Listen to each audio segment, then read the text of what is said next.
Another common attitude that shows a problematic lack of empathy is when people take seriously only completed suicides or real suicide attempts, and even praise them as signs of genuine and heroic suffering and struggle, while mocking and downplaying fake or attention-seeking suicide attempts.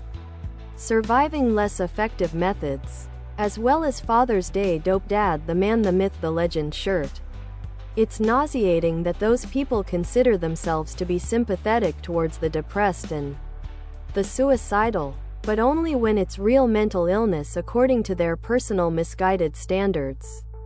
My family owns guns. I am the only one that doesn't. There is that part of me that wants Father's Day Dope Dad the Man the Myth the Legend shirt, tank top, V-neck, ladies' tee for men and women, tank top, V-neck. I had a lot of guilt over this in middle school. I was suicidal but felt I couldn't tell anyone about it because of my depression and anxiety, and suicidal thoughts weren't bad enough for anyone to take them seriously. Looking back, I wish I had told someone about them.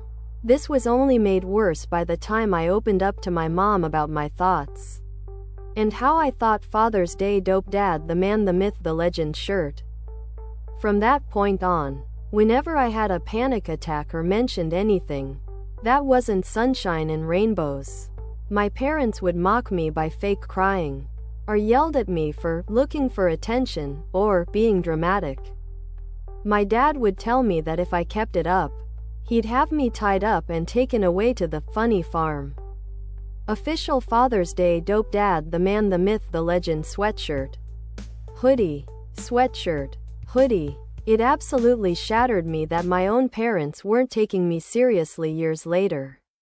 I realized my parents are actually emotionally abusive assholes. But at the time I considered them good parents. Because I didn't know any better. I considered killing myself. But I was too afraid of the physical pain to go through with anything. And Father's Day Dope Dad the Man the Myth the Legend shirt. Only years later did I realize how silly that thought was and how glad I am that I'm alive right now. Even during this pandemic, things got so much better once I achieved the freedom to step back from my parents and try to figure out who I really am interfering. It took so much work to build up my confidence again. It took years and I'm still working on it.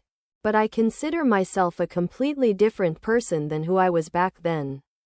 I still struggle with depression and anxiety, but those are being managed in therapy and with help from the people I love. Other products.